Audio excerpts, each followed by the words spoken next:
the first ways to come to know yourself is to understand that you don't. And that you also don't know the people you love very well. But we'll get to that. You can learn to kind of watch yourself like you're watching a stranger. But you have to adopt a position. It's a position of radical humility, I would say. Both humility in two senses. So one sense would be the humility of recognizing your ignorance. So you have to understand that you don't know who you are. And that's not easy to understand because you think you know. But then, you remember you can't control yourself very well. You're not very disciplined. You're full of flaws. Maybe you don't know yourself as well as you think. But it's hard to get low enough to understand how deeply it is the case that you are ignorant about who you are. Now, there's an upside to that too, which also is that you're also ignorant about who you could be. And so the discovery of that, is some reward for the horror of determining who you actually are. And then I would say, well, then you watch yourself, and you attend to your conscience and you watch yourself like you're watching a stranger.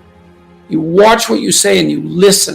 And you think, well, what sort of person would say that? And how am I reacting emotionally when I'm communicating in that manner? Is that making me feel stronger or weaker? Is it filling me with shame? Is it helping my confidence? Am I laying out a lie? Am I deceiving myself and other people? Am I adopting this personality at parties that is designed to impress and to amuse, and it comes across as nothing but like self-centered narcissism? What are my dark fantasies? What are my aggressive fantasies? What is it that I'm willing to do? What am I interested in so that I'll spontaneously pursue it? What do I procrastinate about and why? What am I unwilling to do? What do I think is good?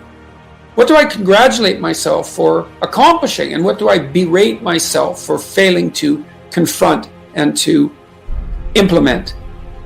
Those are all incredibly complicated questions, and you don't know the answers to them. So that's a start. And then in terms of potential, well, you'll discover a little bit more about your potential as you discover who you are, especially the darker parts of yourself, because then you discover your potential for mayhem. There's some real utility in that. The discovery that you're dangerous. It's such a useful discovery. It's actually something that strengthens you, because the first thing that a realization like that can in fact produce is the ambition to incorporate that danger into a higher order personality, that dangerousness into a higher order personality. And that can make you implacable. That can make you someone who can say no when you need to say no. That can make you someone who won't avoid necessary conflict. And so that's unbelievably useful. And so that's one of the potentials that you might discover. The other thing you do to discover your potential is you challenge yourself. It's like Rule 4 in my book, 12 Rules for Life, is compare yourself to who you were yesterday and not to who someone else is today. And that's kind of a good way to start this. It's like, well, take a bit of a look at yourself and think about what's not so good that you could improve, that you should improve by your own standards, and that you would improve, and set yourself a little goal. Maybe you're not studying at all at your university, or maybe you're at work and you've got this stack of paper there, and you haven't looked at that damn stack for like a month, and you know that you should be, and you're bothering yourself at night because you're avoiding that. It's like, maybe think, well, I've avoided that stack of paper completely for 1 month. I'm quite a coward when it comes to whatever snakes might be hidden in that stack of paper. How about tomorrow I just put that stack of paper in front of me on my desk, and I glance through it for 15 seconds. See if I can do that. It's like, well, you set yourself a goal of improvement. It's a humble goal, because really, are you such a coward that the best that you can bloody well manage after a month of avoidance is 15 seconds of exposure to a stack of paper? It could easily be. You've been avoiding it. You're obviously afraid of it. And so the situation could be that dismal and dire. And you might think, well, geez, it's no balm to my ego. It's not fostering the strength of my ego to recognize in myself someone who could only withstand 15 seconds of exposure to that thing I'm afraid of. And so that's a form of humility too. It's like there's things you could do to improve, and you know what they are. And there's small steps that you could take, that you might take, that would put you in that direction. And then the question is, are you big enough to take those small steps? Are you capable of grappling with the fact that you're fundamentally flawed to the point where you have to break things down into almost childlike steps in order to manage them? And the answer to that is, yeah, you are. And that's the lot of, I don't know if it's the lot of everyone. Most people have things they avoid, and they're afraid of. So I would say to some degree it's the lot of everyone. People vary in the degree to which they've conquered that. And you do meet people from time to time who are extraordinarily disciplined. But most of the time they've got disciplined in exactly this manner. It's through slow incremental improvement. And then you challenge yourself. It's like, well, could I do this? That would be better. And then you find out. And then you think, well, is there something slightly larger and more challenging that I could do that would be better?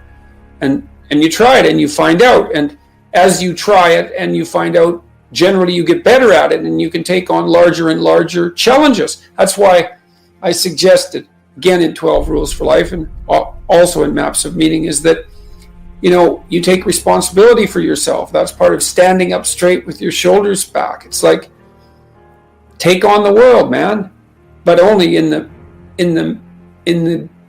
what would you say, only at the level that you can manage. When you're ignorant and biased and deeply flawed and immature, it's where everyone starts. You don't want to bite off more than you can chew, but it doesn't mean that you can't wrestle with part of reality. Some part that's small enough so that you have a good shot at victory.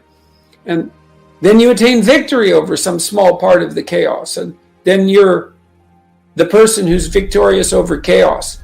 You're just a beginner, but that's who you are. And then maybe you can get unbelievably good at that. And maybe you can ally to that the ability to recast tyrannical order into chaos and restructure it into something deeper, more profound, and more suitable for human habitation.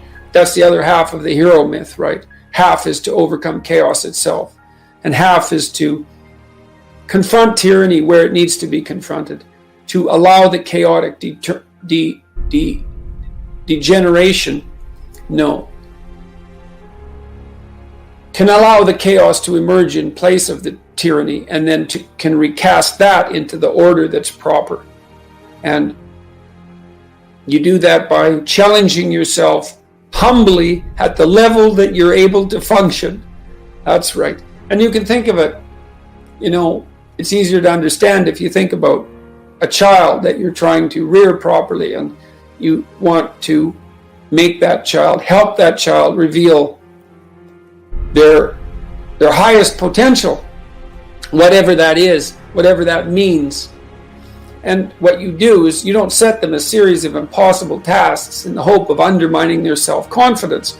You form a relationship with them that is predicated on your interest in their highest mode of being. And then you offer them challenges that are precisely optimized to their ability, right? So they can do them, but they have to stretch. The two elements of their ability would be what they can do and how much they're capable of transforming what they can do. And an optimal challenge stretches you to the end of what you can do, and then into the domain of how you can transform. And so if you love a child, then you set them tasks of that nature, and maybe they have a reasonable chance of success, a 70% chance of success, or an 80% chance of success. Might depend on how sensitive your child is. You do the same thing for yourself, but you have to be humble and wise enough to understand that you might have to aim pretty damn low, especially in those places where you're not functioning well. And it might be so embarrassing that you can't bring yourself to fathom that that's actually who you are. But Jung described the fool, the archetypal figure of the trickster and the fool, as the precursor to the savior, to the redeemer. And that's an unbelievable bit of wisdom, because what Jung meant was that to put yourself together, which is to follow the path of redemption, to follow the redeemer. If the redeemer is a type of personality that you could in fact be inhabited by or manifest, then the first steps towards that is to allow yourself to be a fool, right? It's because you don't know what you're doing. You have to admit that. And there's going to be a loss of ego or destruction of ego, arrogant ego that necessarily accompanies that. But you need the loss of that arrogant ego, because it's precisely what's interfering with your movement forward. It's part of the adversarial process, mythologically speaking, that stops moral progress. You're too proud of who you think you are to notice what you're like so that you could change properly.